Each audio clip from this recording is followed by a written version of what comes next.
Welcome to பணியும் வாய்ப்பும். என்டிபிஎஸ்சி exam கெமிஸ்ட்ரியில் கேட்ட லாஸ்ட் டாபிக்கம் மிஸ்லினியஸ் பார்த்தலாம். அதாவது இதுக்கு முன்னாடி நிறைய டாபிக் பார்த்தோம். அதில் சில கொஸ்டின்லாம் நான் வந்து மிஸ் பண்ணியிருந்தேன். அது எல்லாத்தையும் எடுத்து கம்பைன் பண்ணி வந்து நான் இந்த இடத்துல கொடுத்துருக்கேன். இதை பார்த்தோம் அப்படின்னா என்டையர் சாப்டர் ஆஃப் வந்து கெமிஸ்ட்ரி ஓவர் ஆகும். இதுக்கு முன்னாடி நம்ம பிசிக்ஸ் முடிச்சிட்டோம், பயாலஜி முடிச்சிட்டோம். நான் என் ஸ்டூடெண்ட்டை சொல்லியிருந்தேன், உங்களுக்கு சயின்ஸ் வந்து கம்ப்ளீட் பண்ணி கொடுத்துறேன், அது என்னோட பொறுப்புனா. அதன்படி நான் வந்து சொன்ன வார்த்தையை காப்பாற்றினேன். அவ்வளோதான் வந்து சரி. இப்போ என்ன, நான் ஆல்ரெடி சொன்ன மாதிரி வந்து பிசிக்ஸ்க்கு முடிச்சதும் ப்ளஸ் வந்து பயாலஜி முடிச்சதுக்கான பிளேலிஸ்ட் கொடுத்துருக்கேன். இது நீங்க வந்து ப்ரிப்பேர் பண்ணியிருப்பீங்க. ப்ளஸ் உங்க ஃப்ரெண்ட்ஸும் வந்து என்டிபிசிக்கு ப்ரிப்பேர் பண்றாங்கன்னா அவங்களுக்கும் ஷேர் பண்ணுங்க. ஸோ அதன் மூலம் என்னன்னா அவங்களும் வந்து யூஸ் பண்ணுவாங்க. ஏன் சொல்றேன்னா இப்போ இருக்கிற டைம் மட்டும்தான் வந்து ஸ்டூடெண்ட் இதை பார்ப்பாங்க. இதே வந்து ஒரு மாசம் கழிச்சு போகணும்னு வச்சுக்கலாம், இதை பார்க்கவே மாட்டாங்க, ஜஸ்ட் லைக் தட் வந்து விட்டுருவாங்க. பட் இதுக்காக நான் ஸ்பெண்ட் பண்ண டைம் வந்து மினிமம் வந்து ஒரு 2 months. நான் நிறைய கொஸ்டின்ஸ் எடுத்து கொஸ்டினுக்கான ஆன்சர் எடுத்து தனித்தனியா வந்து செக்ஷன் ஒவ்வொரு டாப்பிக்கா பிரிச்சு அதை கிளாஸா மேக் பண்ணி வந்து கொடுக்கறதுக்கு நான் நிறையவே வந்து நான் டைம் ஸ்பெண்ட் பண்ணிட்டு இருக்கேன். And also lot of efforts வந்து இதுக்காக போட்டுட்டு இருக்கேன். ஸோ அதனால தான் சொல்றேன். சரி, என்ன பண்ணிக்கலாம்னா நம்ம கொஸ்டின்ஸ் வந்து பார்க்க ஆரம்பிச்சலாம். முதல் கொஸ்டின் பாருங்க. Heavy water is so call because அப்படின்னு இருக்கலாம். ஒன்றும் கிடையாது. இந்த ஹெவி வாட்டர் அதாவது தமிழ்ல வந்து கனநீர் அப்படின்னு சொல்லுவோம். இதை நம்ம எங்க யூஸ் பண்ணுவோம்னா நியூக்ளியர் பவர் பிளான்ட்ல வந்து யூஸ் பண்றது. So nuclear power plant, so அணுமின் நிலையத்துல என்ன பண்ணுவாங்கன்னா இது வந்து யூஸ் பண்ணாங்க. எதுக்காக இந்த வாட்டரை வந்து யூஸ் பண்றாங்க? ஏன் பர்டிகுலரா நார்மலா கிணத்துல இருக்க தண்ணி, ஆத்துல இருக்க தண்ணிலாம் யூஸ் பண்ண மாட்டாங்கன்னா யூஸ் பண்ண மாட்டாங்க. அதுக்கான ரீசன் என்ன, இந்த வாட்டர் என்ன கூலண்ட் ஆக்ட் ஆகும். அதாவது நியூக்ளியர் பவர் பிளான்ட்ல என்ன ரெண்டு இது வந்து என்னன்னா நியூக்ளியர் பொருள் ரேடியோ ஆக்டிவ் எலிமெண்ட் என்ன பண்ணுவாங்க, உடைப்பாங்க. அது மூலம் எனர்ஜி ரெடி ஆகும். அந்த எனர்ஜியை கண்ட்ரோல் பண்றதுக்காக யூஸ் பண்றதா வந்து இந்த வாட்டர் ஹெவி வாட்டர். அது ஏன் வந்து ஹெவி வாட்டர் அப்படின்னு வந்து பேர் வச்சிருக்காங்கன்னா வந்து கொஸ்டின் கேட்டிருக்காங்க. மொதல் ஆப்ஷன் பாருங்க, இது யூஸ்ரியன் வந்து நியூக்ளியர் ரியாக்டர். இது வந்து என்னன்னா ஹெவி வாட்டரோட அப்ளிகேஷன், ரைட்டா? ஹெவி வாட்டர் வந்து நியூக்ளியர் ரியாக்டர்ல யூஸ் பண்றாங்க, சரி, அது வந்து அப்ளிகேஷன். அவன் கேள்வி வந்து ஏன் ஹெவி வாட்டர்னு பேர் சொல்றாங்க, அதை நீ சொல்லுன்னு தான் கேட்கிறான் சார். அதனால இந்த கொஸ்டினுக்கு வந்து இது வந்து கரெக்டான ஆன்சர் வராது. செகண்ட் பாருங்க, it used by heavy industry steel and வந்து கெமிக்கல். அதாவது இது வந்து நியூக்ளியருக்கு மட்டும் தான் யூஸ் பண்ண முடியும். இந்த மாதிரி வந்து இண்டஸ்ட்ரிக்கு வந்து யூஸ் பண்ண மாட்டாங்க. ஸோ அதனால இந்த ஆப்ஷன் வராது. தேர்ட் பாருங்க, it density is 3 times that of normal water. டெஃபினட்டா தப்பு, ஏன்னு வந்து நம்ம இதுக்கப்புறம் சொல்றேன். ஃபோர்த் பாருங்க, it uses deuterium, heavier isotope of hydrogen rather than வந்து புளூட்டியம். ஸோ இதுதான் இந்த கொஸ்டினுக்கு ஆன்சர். அதாவது ஹெவி வாட்டரை சொல்றதுக்கான ரீசன் என்னன்னா அந்த ஹெவி வாட்டருக்கான கெமிக்கல் ஃபார்முலா அப்படின்னு பார்த்தோம்னு வச்சுக்கலாம், H2O சொல்லுவாங்க. அதாவது ஒன்றும் கிடையாது, நார்மல் வந்து வாட்டர் என்ன சொல்லுவோம், H2O அப்படின்னு இருக்கான். அந்த ஹச் ஹைட்ரஜன் இருக்கு பாத்தீங்கன்னா, இந்த ஹைட்ரஜன் என்ன ஹைட்ரஜன் H11 இருக்கும், அதாவது புரோட்டியமா இருக்கும். அதே இது இந்த வாட்டர் T2O இருக்கு வச்சுக்கலாம். இதுல என்ன, இந்த டி இந்த ஹைட்ரஜன் எதை யூஸ் பண்ணா H12, அதாவது டிஃபரன்ஷியேட் பாக்குறதுக்காக, டிஃபரன்ஷியேட் பண்றதுக்காக என்ன இந்த இடத்துல H அப்படின்னு இருக்கும், இந்த இடத்துல டி அப்படின்னு போட்டிருப்பாங்க. அதாவது இதுக்கு மீனிங் வந்து H11, இதுக்கு மீனிங் வந்து H12. இது வந்து என்ன அப்படின்னு பார்த்தீங்கன்னா ஹைட்ரஜனோட ஐசோடோப்பா, அந்த ஐசோடோப்பா தான் வந்து எதுல யூஸ் பண்ணணும், இந்த ஹெவி வாட்டர்ல வந்து இருக்கும். ஸோ அதனாலதான் என்னன்னா அதுக்கு பேர் வந்து ஹெவி வாட்டர். இந்த H12க்கு பேர் என்ன சொல்லுவோம், டியூட்ரியம் சொல்லுவோம். டியூட்ரியம்னா ரெண்டு, ஸோ அதனால வந்து H12 அப்படின்னு சொல்றாரு. அடுத்த ஆப்ஷன் வந்து வரான்னு பார்த்தோம், ஹெவி இண்டஸ்ட்ரி யூஸ் பண்ண மாட்டான்னு பார்த்தோம். டென்சிட்டி பாருங்க, டென்சிட்டி வந்து 3 times டெஃபினட்டா கிடையாது. நார்மலா இருக்கிற வாட்டர் வந்து நார்மல் வாட்டரோட இந்த ஹெவி வாட்டரை கம்பேர் பண்ணும்போது ஜஸ்ட் 10% தான் என்ன அப்படின்னு பார்த்தீங்கன்னா ஹெவியா இருக்கும். ஸோ அதனால வந்து 3 timesலாம் வந்து ஹெவி கிடையாது. ஜஸ்ட் வந்து நம்ம ரொம்ப பண்ணிக்கலாம். ஸோ அதன்படி பார்க்கும்போது என்ன, இந்த கொஸ்டினுக்கு ஆன்சர் வந்து டி தான் வரும். சரி, அடுத்து போயிடலாம். அடுத்து ரெண்டாவது பாருங்களேன், வாட் இஸ் ஆர்டிஎக்ஸ் இருக்கு. இதெல்லாம் வந்து நான் பெருசாக எக்ஸ்பிளைன் பண்ண தேவையில்ல. ஆர்டிஎக்ஸ் வந்து என்ன, ஒரு வெடிபொருள். அதனால என்ன வரும், ஆப்ஷன் சி தான் வரும். சரி, அடுத்து போயிடலாம். In October 2018, Indian scientist developed gel called dashed product farmer from toxic pesticides. இது ஒன்றும் கிடையாது, இந்த பூச்சிக்கொல்லிலாம் இருக்கு பாத்தீங்களா, பூச்சிக்கொல்லிய அழிக்கிறதுக்கு வந்து நிறைய மருந்து வந்து ஃபார்மர் வந்து விவசாயத்துல யூஸ் பண்றது. இது நம்மளே வந்து யூஸ் பண்ணிக்கலாம். அதாவது இந்த ஸ்ப்ரேயர் அப்படின்னு சொல்லுவாங்கல்ல, மருந்து அடிக்கிற மிஷின். அது வந்து என்னன்னா நம்ம தான் அந்த மருந்து எல்லாத்தையும் வந்து என்ன மிக்ஸ் பண்ணி கையால அடிச்சுட்டு இருப்பாங்க.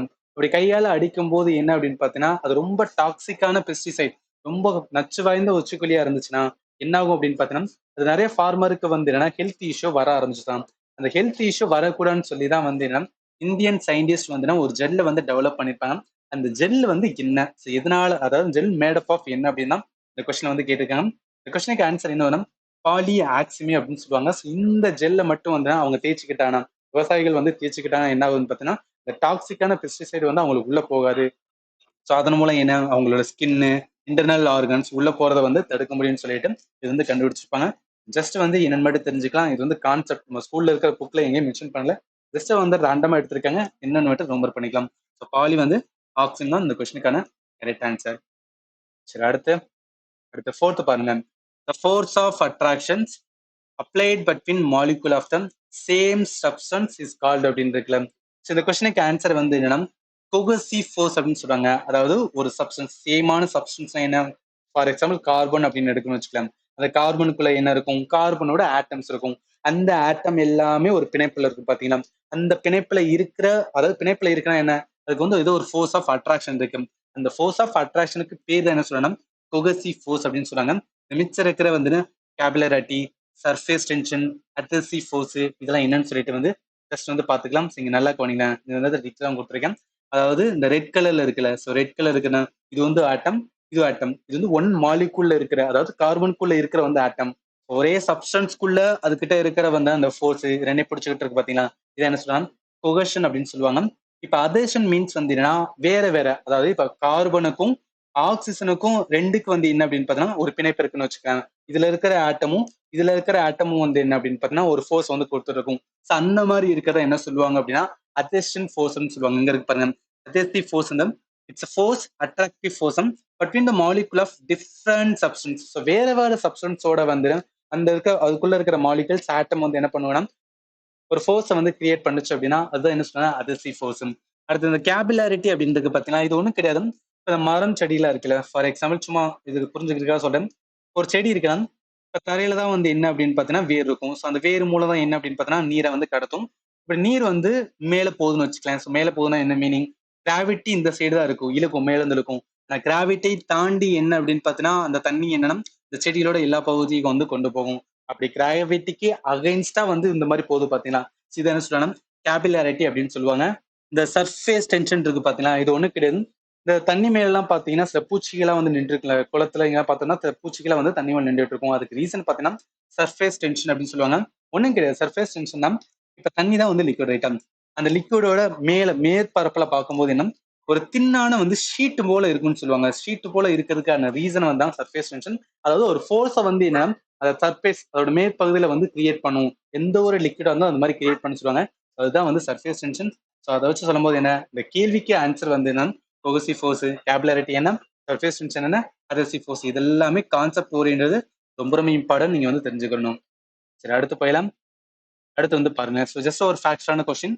Boiling point of liquid nitrogen வந்து கேட்குறாங்க. ஜஸ்ட் ஃபேக்சுவல் எது வரும் அப்படின்னு எவ்வளவு வரும் அப்படின்னு பார்த்தீங்கன்னா -196 டிகிரி செல்சியஸ் தான் வந்து லிக்விட் நைட்ரஜனோட வந்து பாயிலிங் பாயிண்ட்.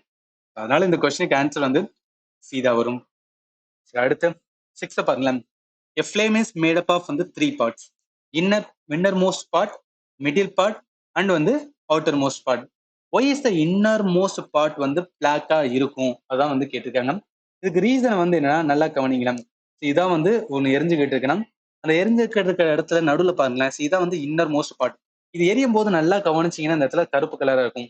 ஏன் அது கருப்பு கலரா இருக்குன்னா அதுக்கு ரீசன் வந்து என்ன சொல்லுவாங்க, இன்னும் வந்து ஒழுங்கா என்ன ஆகும் அப்படின்னு பாத்தீங்கன்னா பேர்ன் ஆகல.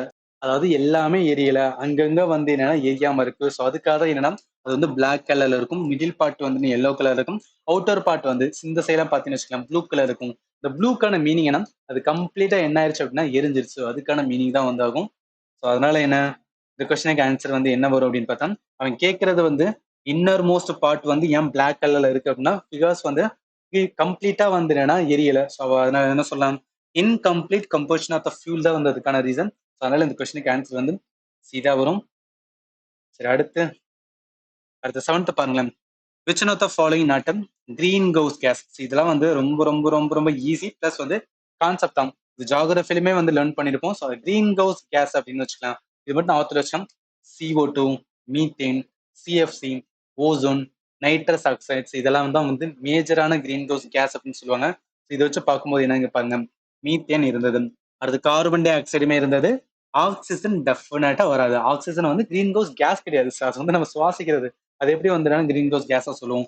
கிரீன் கவுஸ் கேஸ் மீன்ஸ் என்ன பண்ணும் அப்படின்னு பார்த்தீங்கன்னா இப்ப வளிமண்டலத்துல வந்து வர்ற சூரியனோட கதிரை என்ன பண்ணும் அப்படின்னா ட்ராப் பண்ணி என்ன பண்ணணும்னா நம்ம பூமியை வெப்பப்படுத்தும். ஸோ அந்த மாதிரி இருக்கிறத என்ன சொல்றாங்கன்னா கிரீன் கவுஸ் கேஸ் அப்படின்னு சொல்லுவாங்க. ஸோ அதனால ஆக்சிஜன் வராது. மிச்சம் இருக்கிறது பாருங்களேன், ஹைட்ரோஃப்ளோரோ கார்பன், அதாவது HFC, சிஎஃப்சியோட குளோரோஃப்ளோரோ கார்பனோட இன்னொரு இதுதான், ஒரு அட்வான்ஸான இதுதான் என்ன சொல்லலாம், HFC அப்படின்னு சொல்லுவாங்க. இது எல்லாமே முக்கியமான வந்து கிரீன் ஹவுஸ் கேஸ் சொல்லுவாங்க. கேள்வி வந்து எது கிரீன் ஹவுஸ் கேஸ் இல்ல அப்படின்னு தான் கேட்டுக்கோங்க. ஸோ அதனால இந்த கொஸ்டினுக்கு ஆன்சர் வந்து சீதா வரும். அடுத்து போயிடலாம். A cryogenic engine makes use of which one of the following as a fuel அப்படின்னு இருக்குல்ல. ஸோ ஒன்றும் கிடையாது, கிரையோஜெனிக் இன்ஜின். இந்த ஜெட்லாம் இருக்கு பார்த்தீங்கன்னா, ஸோ அதில் யூஸ் பண்ணுற இன்ஜின் தான் வந்து கிரையோஜெனிக் இன்ஜின். அங்கே அந்த இன்ஜினுக்கு வந்து சில கெமிக்கல்ஸ் வந்து யூஸ் பண்ணுவாங்க, அதில் வந்து ஃபியூலாக இருக்கும். அது என்ன வேணா கெமிக்கல்ஸ், அதான் வந்து கொஸ்டினாக கேட்டுக்கோங்க.